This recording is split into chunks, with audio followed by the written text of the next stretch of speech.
So when you start into Tadasana, have your feet hip bone distance apart, lift all the 10 toes.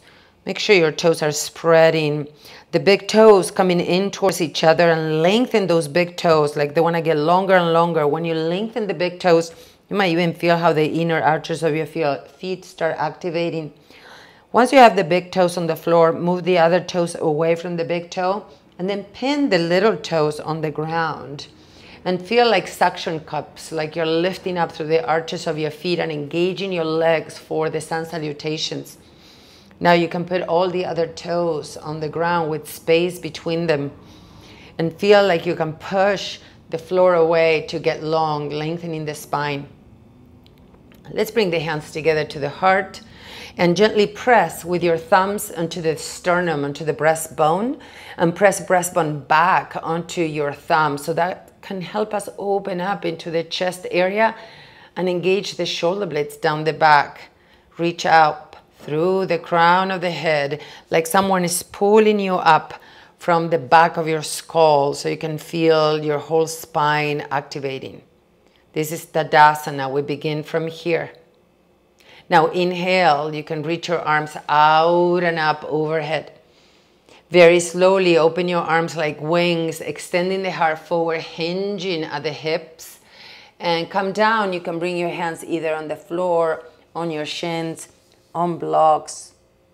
Now inhale, press the heels to extend the heart forward halfway up. Now exhale, fold. Now place your hands on the ground, step one foot back and then the other. We come into a push-up position. Stay in your push-up, draw the shoulder blades away from your ears, extend the heart forward, and make sure that your head is not collapsing. You're lifting up from the back of your skull. You can have your knees on the floor or off the floor. We're gonna bend the elbows, reach the elbows back as your heart is reaching forward. Come all the way down onto the ground. Keep your hands where they are, tops of the feet on the floor. Maybe you press the pubic bone on the ground. That helps you connect with your abdominals. Draw the arm bones up and away from your ears and engage your shoulder blades down the back.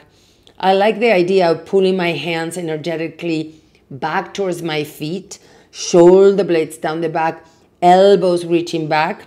Look down rather than forward and lift from the back of your skull and from the shoulder blades, lifting your rib cage. That's it. Lower down. Now, use the power of your arms and your core to come up into hands and knees. Tuck your toes under. Go up and back into downward facing dog. So in this first down dog, you can bend your knees. Lift your sitting bones up towards the ceiling. Take the top of your thigh bones back and root down through the center of your heels. Even if the heels don't touch the ground, the energy of your heels is down. Push your hands on the ground like you're trying to pull your hands forward and lengthen your spine. There you go. Now bend your knees, look forward between your hands. We're gonna bring the right foot forward between our hands. Once you're here, you're gonna turn the toes of the back foot forward and bring the heel down. So now, depending on how our calves are, you might have to bring the back foot a little bit forward, and you want to draw the toes of the back foot forward to the front left corner of the mat. Back knee straight. We're going to come up into our preparation for our warrior one. Draw the outer back hip forward and the outer front hip back.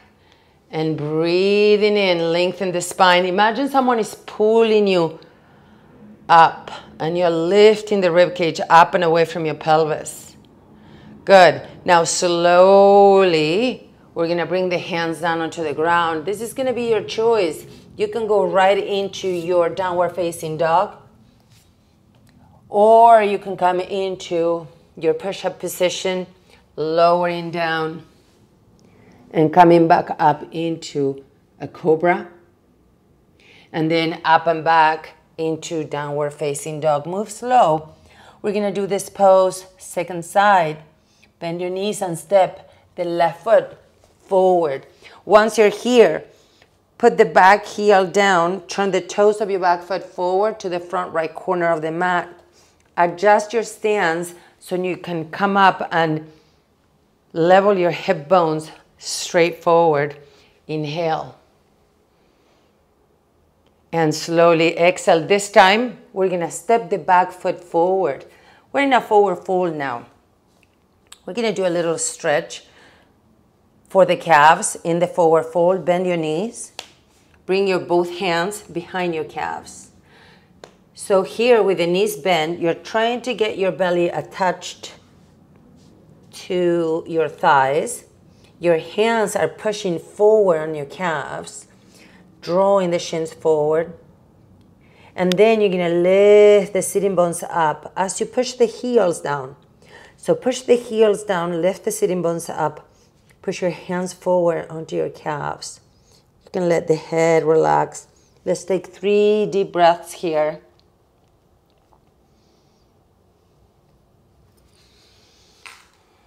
One more deep and enjoyable breath. Now bring your hands onto your hips. Point the elbows up towards the ceiling. Draw the shoulder blades down the back. Inhale halfway up.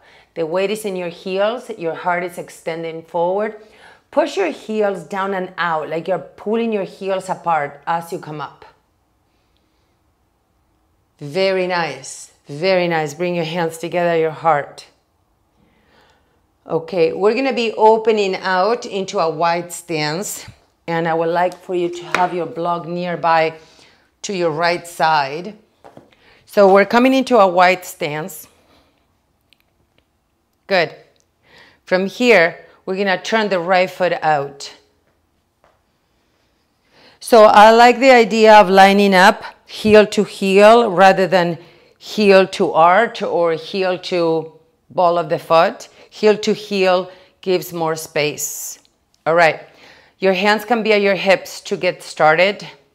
And I want you to bend and straighten the front knee a few times. Now, as you're doing the bending and straightening, especially if you're doing a practice in the morning, you wanna prepare your joints. You don't wanna go into the pose and stay there. Use your back leg like a pedestal leg or a leg that is grounding, press through the heel. So when you're bending the front knee, you're not taking your leg with you. The weight remains on the back leg. So let's go ahead and bend the front knee, tracking that knee over the second toe. Maybe you get your thigh parallel to the floor, maybe not. Now let's open the arms. Take your shoulder blades down the back, extend. Good. And then look beyond the fingers of your front hand. The weight is in both heels at the center. Now, notice if you're leaning forward, so connect with your back hand, reaching back. Good. Bring your hands onto your hips. Straighten your leg. Good. Let's do it one more time, same side. We're gonna be now using the block. So bend your front knee coming into your warrior two. Now from here, you're going to grab the block. I like the block tall, and it's behind my shin. So I'm in extended side angle. The other arm can reach up. I'm getting ready for Trikonasana. So the only thing I would like for you to do is to press your heel, your front heel, to help you straighten your front knee. And you can do that a couple of times. You push your heel, front heel down to straighten the back knee, the front knee. So the idea here is that the top of your thigh is going back and nothing changes on your spine. Good, so you are now in triangle. Good, draw the shoulder blades down the back. If your neck does not feel happy, you can be looking down or looking forward or even letting your head hang. Grab onto your block and then slowly as you exhale, come up. Good. We're gonna take the block to the other side. Gonna repeat the whole thing. So now we're gonna turn the left foot out. Heel to heel alignment. So when you're bending the front knee, you want your knee over the ankle, not beyond the ankle. And that's to protect the knee joint. Good. So with the hands on the hips, the first part is to just bend and straighten a few times. Keep your back leg almost as if the outer back hip, like you can bring your hand on the back thigh, on the outer part, like it's pushing up into your hand. So there's an energy that is trying to not go with you when you're bending. Track your knee when you're bending, that the knee is not going in. And then we're gonna stay. The next time we bend, we stay. Maybe you let your thigh be parallel to the floor. Yeah.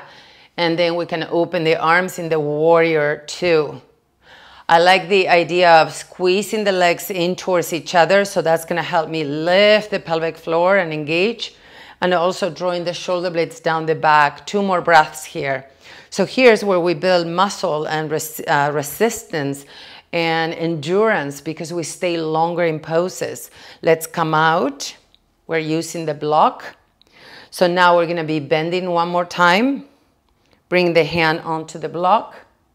You can start with the hand on your hip or you can take your arm up to you. The front heel is gonna push into the ground and you're going to be straightening and bending that front knee a couple of times. Yeah, and I want you to think of the idea of the top of your thigh bone reaching back towards the back leg rather than thinking of knee straight. It's the action of your heel straightening the knee. And then pause, we are in Trikonasana, triangle pose. Draw both shoulder blades down the back. Take 2 more breaths. Now very slowly, as you exhale, that you're engaging abdominals, we're gonna come up. So let's bring the feet in for a moment, coming into our Tadasana before we move on to the next part. Take a moment to reestablish your connection to the ground. Both heels pushing, lengthening up, opening up into the shoulders. Take 2 more breaths.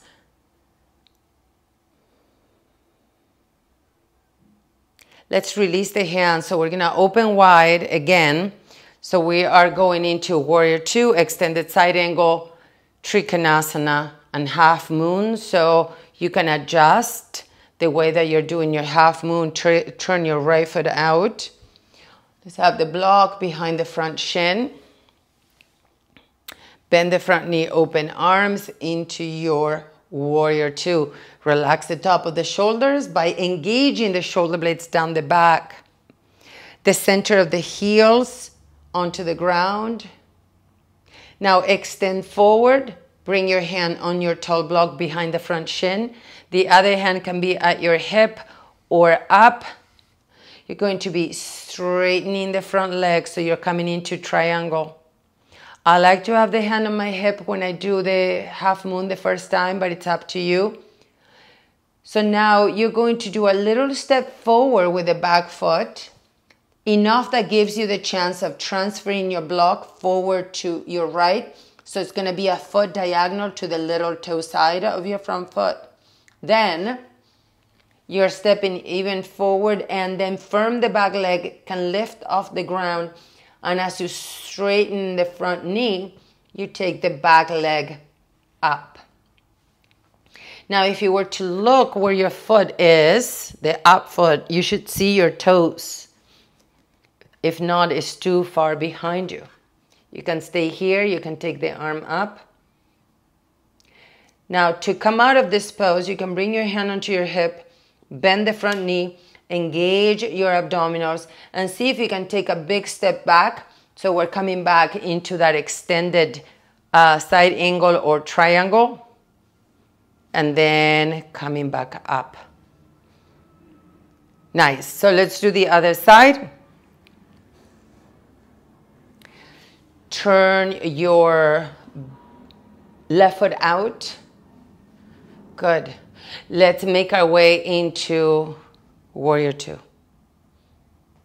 Nice. So now we're going to extend forward, hand on block. The other hand can be at the hip.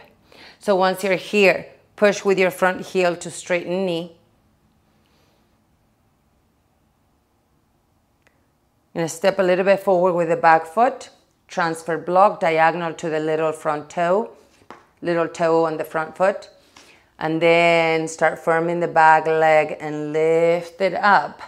And your choice to take your other arm up. Abdomen is engaged, and maybe you turn your chest a little bit higher. Take your time.